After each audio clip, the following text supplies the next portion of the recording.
Hello, race fans. This is Steve-O with your 2023 Preakness Stakes edition episode of Photo Finish. We're going to take a look at the racing card, and we're going to preview all of the horses in the race and give you a few picks to win at the end. The 2023 Preakness Stakes is going to be ran on Saturday, May 20th. Post time is scheduled for 7:01 p.m. It's going to be broadcast on NBC. Let me go ahead and pull up the racing card here, and let's get right into it. This is an 8-horse field, a little smaller field than normal. We've got only one runner from the Kentucky Derby. That's your 2023 Kentucky Derby winner. Mage is your only horse running in the Preakness that ran in the Derby. So a little bit smaller field than normal. Smallest field since Justify won in 2023 on his way to winning the Triple Crown. The number one horse, National Treasure. This is a Bob Baffert horse. Bob Baffert is back at Pimlico. He had a one-year ban after Medina Spirit got disqualified from the 2021 Kentucky Derby. The one National Treasure is 4-1 in the morning line. As I mentioned, it's Bob Baffert horse. Johnny V gets the mount. This horse was previously trained by Tim Yakteen. Baffert briefly transferred National Treasure to Yakteen so that he could possibly qualify for the Kentucky Derby. Baffert really liked this horse, although he had a disappointing fourth place finish in the Santa Anita Derby, so he did not have enough qualifying points to get into the Kentucky Derby. He did get bumped at the start in that race, so I don't know that his lack of qualifying for the Kentucky Derby really means that you should discount him here. I still like this horse. He's got some really good speed numbers. I still ran a 117 last time out in the Santa Anita Derby. Obviously got beat by 3 horses that did go on to run in the Kentucky Derby, none of which are in this field. Bob Baffert back at Pimlico with National Treasure, 4-1 in the morning line right now. I expect this horse could take some money and creep down a little bit. Could be interesting. There's a couple other horses that I'm got my eye on as well. So we'll come back and talk about the one in a few minutes. Let's go on and look at 2-horse Chase Chaos, 50-1 on the morning line. Just ran in 1 grade 2 on dirt, finished 7th. Not a great speed number.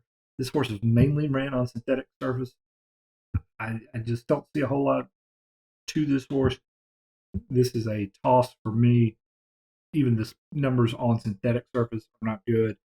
I don't think this horse has any business.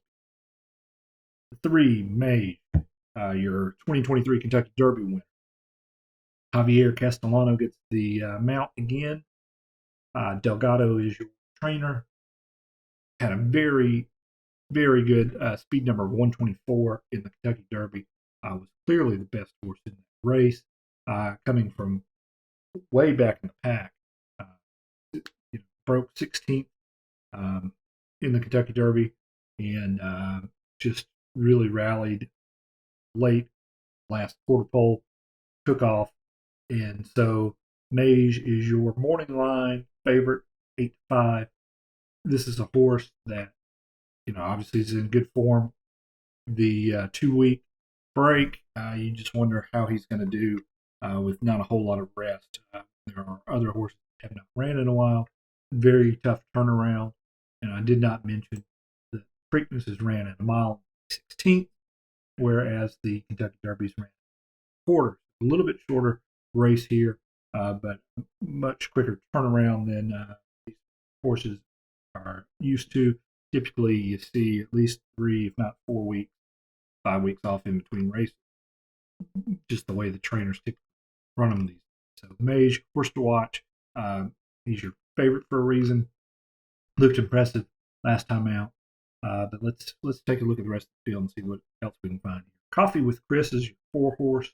I believe 4 is probably going to go to the lead. Wants the lead. There's not a whole lot of early speed in here, but Coffee and Chris tends to like to run on the lead. The only way this horse has a chance at 20-1 is if he can get the lead and just wire to wire this race with not a whole lot of pace. I don't know if that's going to happen. I think there are some horses that may press the pace just a little bit. I'm not going to use Coffee with Chris. I just don't think. I don't think he's got speed numbers or pedigree. He hasn't really ran in a race of this caliber. So the 4 is cost. Let's look at the 5 Red Route 1. Steve Asmussen is the trainer. Joel Rosario's jockey on Red Route 1. He was the winner last time out at Oaklawn Park in a $200,000 stakes race. Just barely beat Tap Choose by head. Has 9 starts, 2 grade 1. Sorry, 2 wins, not 2 grade 1 in 9 starts. Speed number's decent. Looks like he's kind of peaked here. 109 is his best. A couple starts ago, 105, 108. His speed numbers are all right there together. Ran in the Arkansas Derby, ran in the Rebel Stakes. Didn't really contend in the Arkansas Derby. So, he's ran in some big races. I just don't know if he's got enough speed to win this race, but he could hit the board. I don't know that I'd toss the 5, but I'd play him underneath in some exotics if you're going to use him. 6 Perform. He's got back-to-back wins. The last 2 starts. Shoot McGahee's your jockey. Your trainer. Lynch is your jockey. Doesn't really have the pedigree. Like I said, he has won his last 2 starts, but that was in a $37,000 maiden race, Tampa, and then $125,000 race 35 days ago. Performed 15 to 1 on the morning line. Could take a giant step forward. I don't see it. I'm not going to 6. I think 15 to 1 is being way too generous. The 7, Blazing Sevens. Chad Brown, Irad Ortiz Jr., 6 to 1 on the morning line. Chad Brown has been known for horses that he thinks could compete in the Derby, but he has tended to point them towards the Preakness instead, so he doesn't have to contend with the short layoff.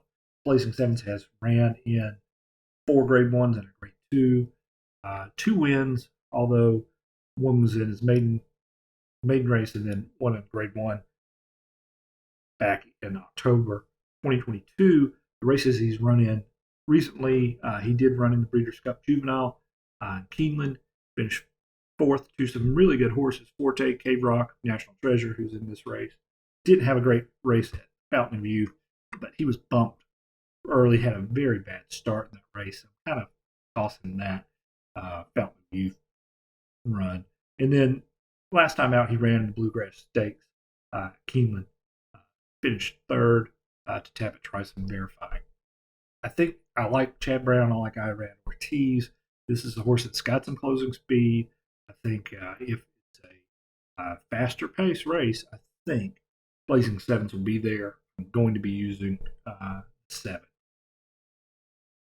And as we are recording, the 8 horse First Mission scratched. So I've got to punt here. First Mission was a horse that I really like to win. Lightly raced Brad Cox horse, scratched on Friday morning due to some vet concerns. So that leaves us with 7 horses in this already light Preakness field. So how I see this race, I like Blazing Sevens.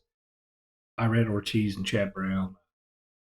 This is a horse that skipped trying to get into the Kentucky Derby, but has raced in some pretty good quality races in the past. Lots of grade 1s. I like National Treasure.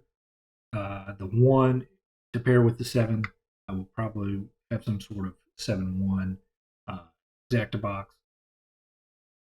I don't think you can throw out Mage, your Kentucky Derby winner. If he comes back and runs well, he could absolutely win. So probably 7-1-3 chalky try box. I probably will throw in the 4 and the 5 underneath, just in case the 4 gets out early and just runs away with it. I don't really like the 6 a whole lot. Just don't think 6 has done much. So I'm going 7-1, my top 2. 7-1 exacta box, 7-1-3 try box, and then I'll do some straight tries, straight exactas, probably using the 7 with the 4 and the 5 underneath. So that's kind of how I see this race. With the scratch with the 8, expect there's going to be a lot of chalk. So maybe not a whole lot of value. You have to take a look, see who's taking the money closer. That's kind of how I see this race. And hopefully we can hit a winner. So good luck and happy Preakness.